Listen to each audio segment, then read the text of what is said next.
My name is Lucy Cressley, and this is my documentary about foraging and why you should really start getting into it. I've been living in Scotland for about 5 years, and I've just been so blown away by how much it has to offer in terms of foraging. I think all year round there's something that you can pick up and nibble on while you're walking. The point of his documentary is just really to encourage people to forage and to look at nature a different way. And so I've talked to a lot of people during this project, and it's been really interesting to get to know different kinds of people and to see their perspective on nature. So with all this in mind, I really hope you enjoy this documentary and that it encourages you to go out and munch on a hunch. Please do not munch on a hunch. Please be 100% certain of what you are eating. I am not responsible for any damages caused to you. Thank you. So I don't think I can pinpoint like a specific time when I really got into foraging, because I grew up in Finland in the countryside, and it was kind of like the norm to just go picking blueberries every year and things like that. But I think when I actually consciously got into it was maybe a couple of years ago. I moved here maybe 5 years ago. I didn't really go foraging much before, but then when I started hanging out around people who do foraging, I kind of got the courage to learn more about it and start doing it myself. I eat a lot of wild food. I do a lot of fermentation with wild food. I think it's a big part of who I am and what I do, but it's also my happy place or my quiet place. I think one of the things that really struck me, so I did the Wild Biome project. I've done it twice. I did it for 3 months when Quinn was 6 months old, and you weaned onto wild food, and you love to eat nettles, and you love to eat hogweed, and you love to eat venison bolognese. Used to be your favourite when you were a little baby. And then doing it again this year, I just did it for a month because Quinn was a bit older and sort of less keen to eat all of the things I was eating. And going back to that and immersing yourself in that and having foraging being so much more of your sort of day to day, it was hugely transformative. I had so much more mental clarity. I wish I was still there. I guess I started foraging like a lot, as a lot of people did around the COVID lockdown. I had like foraged, say, elderflowers before with my dad growing up, and also, obviously picked berries like growing up, which is quite a common experience for a lot of people, I suppose. But really learning about foraging was more so during the lockdown, when we could go for like one walk here in the UK. And I was quite lucky to, at the time, live in this little flat next to quite a big kind of naturey park area.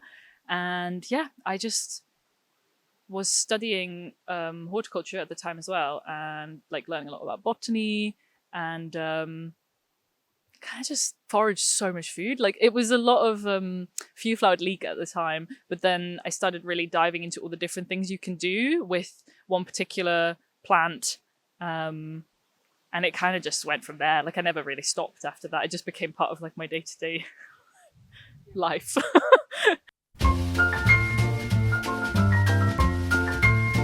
So with foraging, I think sometimes I can be a bit kind of stressy, sort of trying to make the time to go out. As you can see, I've got a young child that is quite interested and always coming along as well.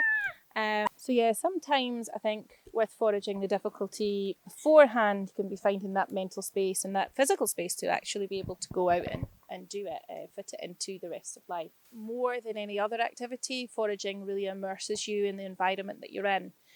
You're no longer just, your brain sort of is great at looking at the colour green in the environment and putting it together in a block, and you don't really see what's there. And I think foraging, you're so much more present in that environment. You're sort of pulled into what's there. Beforehand, it's just it is kind of like excitement and just like anticipation, things like that. During, I think it's sort of like a curiosity during. There is like just sort of getting to interact with different things and learn about them. Just trying to find things as I go. And then also like being in nature is sort of relaxing. So yeah, usually afterwards, just kind of satisfied. And then yeah, that's usually the point where wonder if it is actually the right things that I've picked up, into them a bit more. So maybe like a little bit of anxiousness there, but usually just kind of like satisfaction for having gone out and done it. Quinn Baba, you know when we go out to the woods and we look for mushrooms, how do you feel when we go to the woods to look for mushrooms? Happy? And sad. And sad? What is sad when we're out looking for mushrooms? What's sad? About getting worried. Sitting one. Oh, you get worried you might sit on one. Well, I forage both with people and by myself. I run foraging walks as well, so I guess that kind of counts as foraging with people, but that's often more in like an educational context. I do forage with friends as well, so sometimes we'll go out and like we'll go and pick mushrooms together, right? We do the occasional little trip down to the borders, or take a train kind of to like Dalkeith Country Park, which has a lot of good fungi. Oh, it's amazing. Like I love foraging alone or with people. To be honest, I kind of prefer it with people because there is this shared joy. And I do really think that quote, like happiness is only real when shared, I feel that quite a lot. Like I do feel joy by myself, but I really just want to share it. Like I want to share the experience of finding something like lots of mushrooms in a big like ring, or a bunch of, I don't know, super ripe elderberries. Like, it's just really, really nice to share that with others. And I think when I do it alone, it has a bit more of a spiritual feeling to it. Whereas if I'm in a group, it's more like a joyful, playful exploration.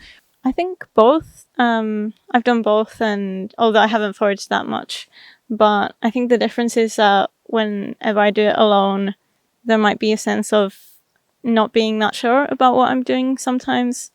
But I think on the plus side, it feels like I can kind of like pace myself a bit better, and I can just go and like choose better myself how much time I spend doing it.